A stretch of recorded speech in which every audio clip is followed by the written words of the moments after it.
don't like him. I don't like him. I don't like him doing it. I don't like you doing it. Welcome back to Bravo Breaking News. We are going to be capping this week's Vanderpump Rules. The gang is off to Mexico, and of course, chaos ensues. James has one too many pumptinis, and I am beyond confused about the timeline of Raquel and Schwartz's relationship. We also see Ariana go completely off the rails, which we know will not be the last time this season. We are going to get into it all, but before we do, make sure you subscribe so you don't miss any recaps or Bravo Breaking News to come. Okay, so we're going to jump right into Schwartz and Sandy's. They are, still some time away from opening. Brett, the manager, is like, okay, you guys need to name your drinks. What have you guys been doing for all this time? Isn't that their thing? Like, they're mixologists. Wouldn't that be the first thing they have down is like the drinks and the pricing and the inventory for what they need for the drinks? Like, come on. They're kind of joking about like, maybe we should ask Sheena to postpone her wedding so that we can open. And they said they're going to be gone for 2 weeks. Like, why are they gone for 2 weeks? The wedding is a day. Go for a long weekend. Yeah, that confused me too. Yeah, I don't know. Something's not adding up there. Then, we have Katie showing up to their food tasting, which I thought was nice. Schwartz still wants to include her. He says he values her opinion. They say that they're still besties. So I don't know. I mean, I'm happy to see them getting along. I think they probably need to take a little bit of time apart, but, whatever is working for them. I agree. I think they're trying, but as we know, I don't think it goes very well. So Katie's invited to the tasting, and they taste all of these, like, honestly, delicious looking food. I gotta say, I think Greg is onto something. This menu looks amazing to me, for a strip mall joint, because I have to say, okay, for those of you who don't know, I live in Orange County, but I used to live in LA. In fact, right down the street from where Schwartz and Sandy's is. And I just want to go on the record and say, people are calling it this strip mall joint, but it is, in fact, a pretty nice little strip mall. It's around the corner from, like, the main drag, but there are celebrities there all the time. There is some great food, great restaurants, great coffee. I've seen many a celebrity, on that street hanging out at those bars and restaurants. So I just want to go on the record and say this isn't just any old strip mall. It's actually a place where, some of LA's elite hang out. So I just wanted to put that out there. Yeah, and can confirm, as someone who lived in LA also, Franklin Village is adorable. And, in LA, things can be deceiving. Like, it might not have the best location, but it can be a really cool spot. Exactly. So, all right. So then let's hop over to Girls' Night. We get an interesting foursome: Lala, Sheena, Ariana, and Allie, who's kind of the wild card. Allie is kind of, obviously, she's the new one to the group. I think she was a little nervous going. Ariana said that, I did invite Raquel, and Lala was like, I don't give a fuck, in her usual manner. And then she did kind of a funny, and I hate to make fun of someone, but like she did kind of a funny impersonation of Raquel when she's making an argument. She's like, if the argument doesn't go the way that Raquel has planned out in her head, she kind of like short circuits a little bit. And that did give me a little giggle, I have to say. They did do a flashback, and I don't know, she wasn't wrong. It was kind of funny to see. Lala's basically saying at the pool party, she looked like a prostitute. Like, Lala was sitting there and Raquel was like yelling at her, but really at the height that she was, it was just like she was like yelling at her vagina. So, that was also, I gotta say, I mean, but she wasn't a prostitute. She was wearing a bikini. They were at a pool party. So I don't know. I'm not going to give Lala that one, but I think it's the bathing suit and heels, which I also have a little bit of a problem with. We see this on Housewives a lot, where the housewives show up to the pool like wearing stilettos and a bikini. And, it gives off a little bit of a weird vibe, but you know, that's Lala. You're right. You're right. Taking it a little too far. Yeah, the heels are unnecessary. And meanwhile, Ariana is once again standing up for Raquel, being like, come on, she looked hot, like she looked good. And this just breaks my heart. I mean, I'm just picturing Raquel watching this season back. Maybe she isn't. I mean, if I were her for my mental health, I probably wouldn't be. But if she is, she should feel way worse than she already did. Yeah, it's pretty tough to watch. So, you know, they have a nice time. I think Allie gets to say like all of 3 words, which is not surprising. But then let's cut over to a scene that I really enjoyed, which was Lala meeting up with Scheana and Brock. You know, she sits down with them and she starts talking about the bridesmaids events, and Lala kind of says like, well, if it's just a bridesmaids event, then like I'm going to choose just to exclude myself because I don't want to have to be, you know, in close quarters with Raquel and hide my emotions. You know, I'm not good at hiding my emotions. She says that, you know, she would never ever do anything to Raquel, like throw her in an ocean because she's afraid of prison, which, yikes. But, you know, bottom line is kind of like she wants to keep her distance from Raquel respectfully, with all due to Scheana. I don't blame her. I mean, I think that this is the right move because, I don't know, I feel like Lala has a short fuse and you don't really know what's going to happen. But, you know, we also get this really emotional moment between her and Brock at this lunch. Brock shares that he's actually been in contact with the mother of his children back in Australia, and he's kind of, you know, getting back into her life because of the pressure that Lala put on him last season. You know, she said that he hadn't seen his kids in 5 years. What the hell was up with that? And of course, looking back on that, Lala, I'm sure, regrets it, seeing as her situation with Randall right now. So, and she admits that, you know, how she knows that situations aren't so black and white. And I really respect Lala for, you know, owning up to this mistake. Yeah, I think this was a great episode for Lala. I think she showed actually a lot of growth and a lot of self-reflection. You know, they showed the clip of her kind of yelling at Brock, you haven't seen your kids for 4 years. You know, how dare you compare that to my husband or to my fiance who's a stand-up man and a stand-up father. And it's like, well, that didn't age well. But, you know, she kind of admits that it was never her place to even say that. She didn't know the whole situation. And Brock, his response was so heartwarming as well. He was like, well, you know, that's what friends do. Which that couldn't be more gracious because at the time they weren't friends. You know, it wasn't like a heart to heart of 2 friends sitting down saying like, hey, Brock, like I'm concerned about this. It was Lala attacking him.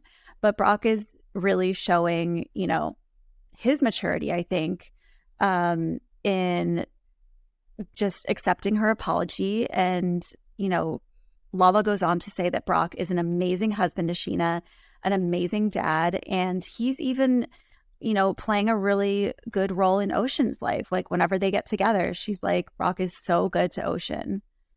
I thought that was really sweet.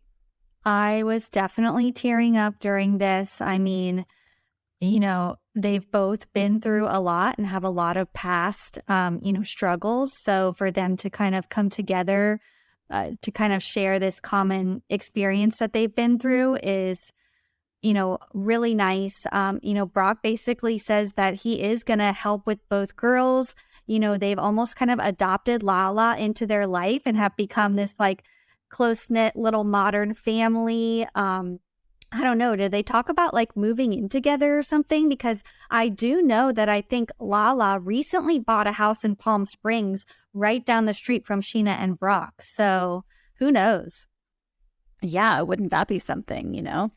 Little blending of families in an unconventional way, but I thought it was cute. I love it. So So we hear at the girls' night earlier that, Ariana's inviting Sheena to tea at Lisa's. Sheena's apprehensive to go because, she doesn't have the best track record with tea parties. We see a couple flashbacks of her getting into arguments, even just last season or maybe 2 seasons ago, at tea parties. But anyway, we're at Villa Rosa. It feels great to be there. We're seeing the menagerie of animals. We got eyes on Diamonds and Rosé. At first, I was like, wait, is that a different mini pony? But then it had their name cards up and it said Diamonds and Rosé. So this must have been filmed before Rosé's untimely passing. R.I.P. Rosé. We get to see, I know, we get to see Ken and Lisa in matching hats. That was great. So yeah, it ends up being not just a tea, but it's a surprise bridal shower for Sheena. And, Sheena was maybe half surprised. Yeah, I guess she tracks everybody's phones, so kind of knew where everybody was. But regardless, I think she was grateful when she entered. Everybody sang Good as Gold, which was just so cute and so iconic. I love that song. I think it's a bop. I listen to it on the reg. So props to Sheena. We need more. I know, Sheena, where's your next single? We need it. Give it to us. We need you back in the studio, Sheena, honestly. Agreed.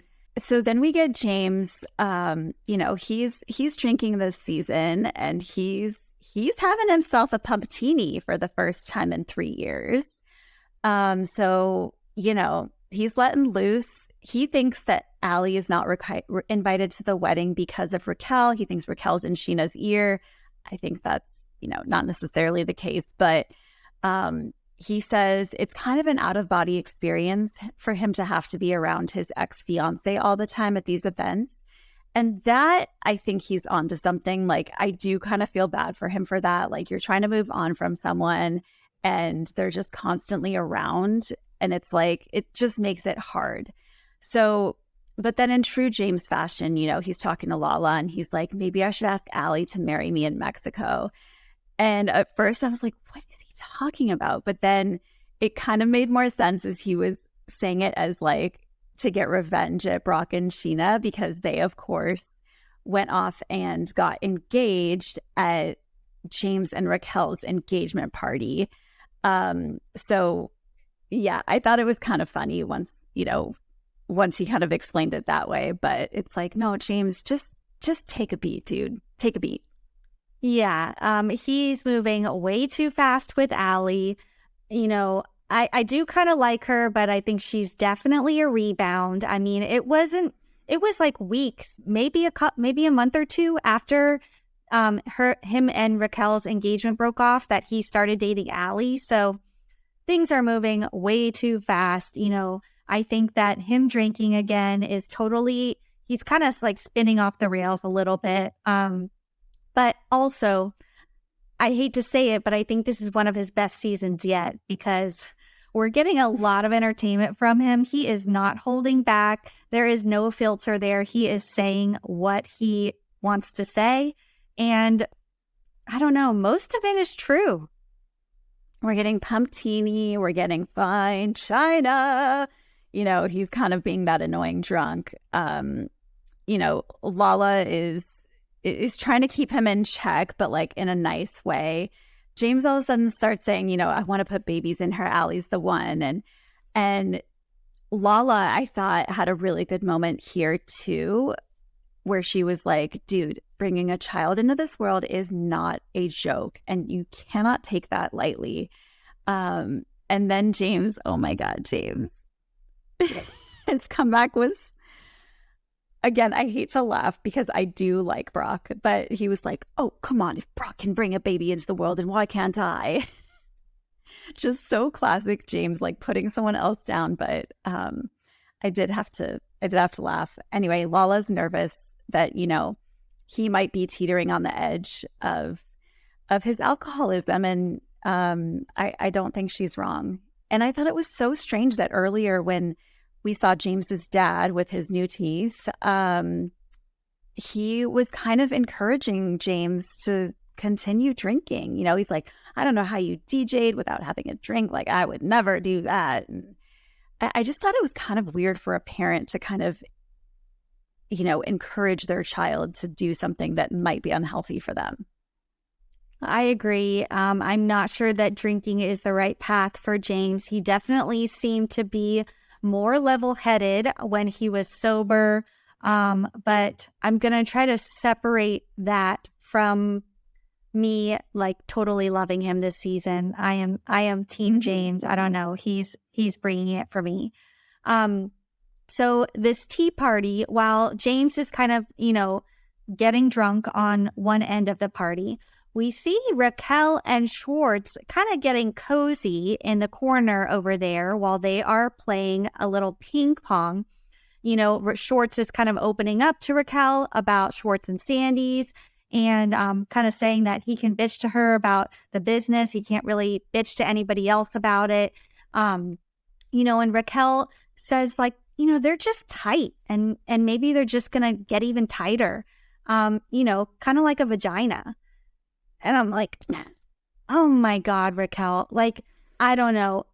You know, it's like she's saying these things in the confessional. First, we saw the feather dab, which was like totally just, I don't know, not the right move. And then she thinks she's being funny and like making these jokes or being self-deprecating, but it's honestly so cringe. I can't take it. Yeah, and who else couldn't take it was James. Even just seeing them talk was bothering James.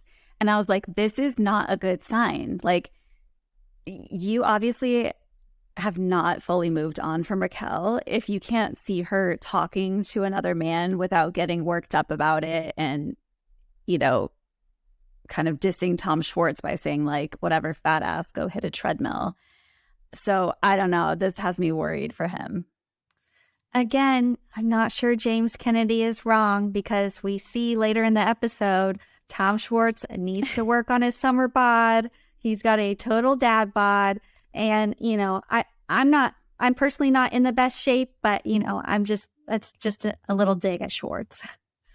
So the group then goes off to none other than Schwartz and Sandy's for a little after party.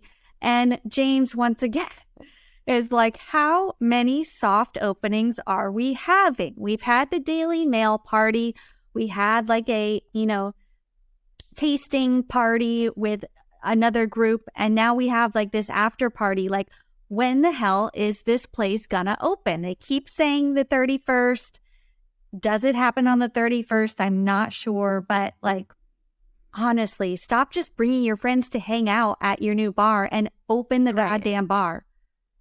Open the doors. And P.S., I love how they always do this in shows and in reality and fiction and scripted shows, but it's like they get, you know, they make it seem like it's just down the street from Lisa's house. No, I'm sorry. In reality, that would take them 1 hour to get from Lisa's house in Bel Air to Franklin Village. And it's like, I can't believe they all got in their respective cars and drove down there. Like, it's nuts to me. But anyway, so, you know, James decides he's going to give it one more shot with Brock and Scheana to try and get Allie invited to the wedding. I thought his approach was great. You know, he was respectful. He kind of buttered them up a little bit. And they said yes. They said yes. I was happy for him. But we later see when James tells Allie she was invited, like, she doesn't seem happy. I don't think she really wanted to go to the wedding. She just seems very like, oh, great. I'm invited. Thanks. I think that's just Allie's vibe, though. I think she's kind of like, you know, she's just very like mellow. So even her excitement was like, still can't quite read. So the flirting between Raquel and Schwartz continues at the bar. You know, she follows him to the back of the bar so they can see this portal to another universe, which, like, I don't know what's going on at Schwartz and Sandy's. I honestly got to get my ass there. But this kind of leads us to find out one of the most shocking revelations, I think, of this episode. Schwartz also has a galaxy projector. I'm speechless. How is this possible? Mind blown. Like, are they a match made in heaven? Like two adults. maybe. Yeah, that was those were my thoughts too. And again, if we were watching this season without knowing what we know now, I would see that and be like, these two are meant to be. Like, what are the chances that two adults own galaxy projectors and put them on at night? It's crazy, honestly. So then, yeah, they're flirting. Raquel wants to go to the bathroom in the boys' bathroom. And so Tom Schwartz stands outside the door. Okay, whatever. Yeah, I don't know. That it's, again, like, I don't know. They're moving a little too fast. I think they're both kind of drunk and they're just in the men's bathroom together. I don't know. It kind of gives me the heebie-jeebies, but, whatever. I'm interested to see how it plays out. The next day, the group is off to Mexico for Scheana's wedding. I kind of thought that Scheana's wedding was going to be like the finale. Usually we're kind of leading up to this, but I have a feeling that since we're already going there, we're going to be in Mexico for a few episodes. So we kind of see everybody arriving, and Lala and Katie realize that their rooms are on completely different ends of the resort, and that is because Scheana is being petty and moved Katie to a completely different tower and X'd her off of the preferred club list, which is, total diss. Oh, she has been excommunicated. And honestly, I think it's fair. I think that's a fair move. And I thought it was kind of funny. Like, I wonder if Katie realizes it, or if she's just like, oh, I just got assigned to a different room. But we see them all checking in. We see James, like, trying to make out with Allie, and she's like, stop. And it just, to me, it's like, it seems like James is so desperate to show how much he loves Allie whenever they're in a public setting, and especially when Raquel is around. And so it's like, I don't know. It's like, you can say that she's the one and that you love her so much and she's your soulmate, but it's like, it's giving try hard to me. Agreed. Okay, so Ariana and Katie get a FaceTime from Lisa, and they have some exciting news. Lisa kind of gives them the runaround, like, girls, sometimes in business, things don't go the way you want. But then she turns it around and says, you got this face. So this is super exciting for them. But what I really want to know is, what is Lisa's involvement in something about her? Is she involved in an official capacity? Like, why is she the one doing the deal with the realtor? Why is she the one bringing the papers? Like, I just want to know, is she investing? They have not been shy to talk about her past investments, bringing Tom and Tom into TomTom. That was a lot of Toms. But they haven't really said that she's doing the same thing here, yet she's obviously involved in some way. It's confusing to me too. I'm not sure how Lisa is involved, but yet she seems involved in every step of the way. So I don't think that she's investing from what we know, but maybe she's just giving them a little bit of, a little bit of a push, a little bit of support as they kind of get their feet under them and get this going. So, which I'm sure they appreciate. She's basically like the queen of WeHo. So maybe she has real estate connections and it's right down the street from her other properties. So I don't know. That was my guess. So, Ariana gets this news. She's so excited. And she kind of just says she's glad to be there. They can celebrate and she can get some quality time with Tom, which again is another heartbreaking moment for me because, okay, do you think that the affair has started yet? Because we talked about it starting shortly after guys' night. Again, that's just speculation though. We don't really know. But do you think that the affair is going on during this trip to Mexico? I have a feeling that it started.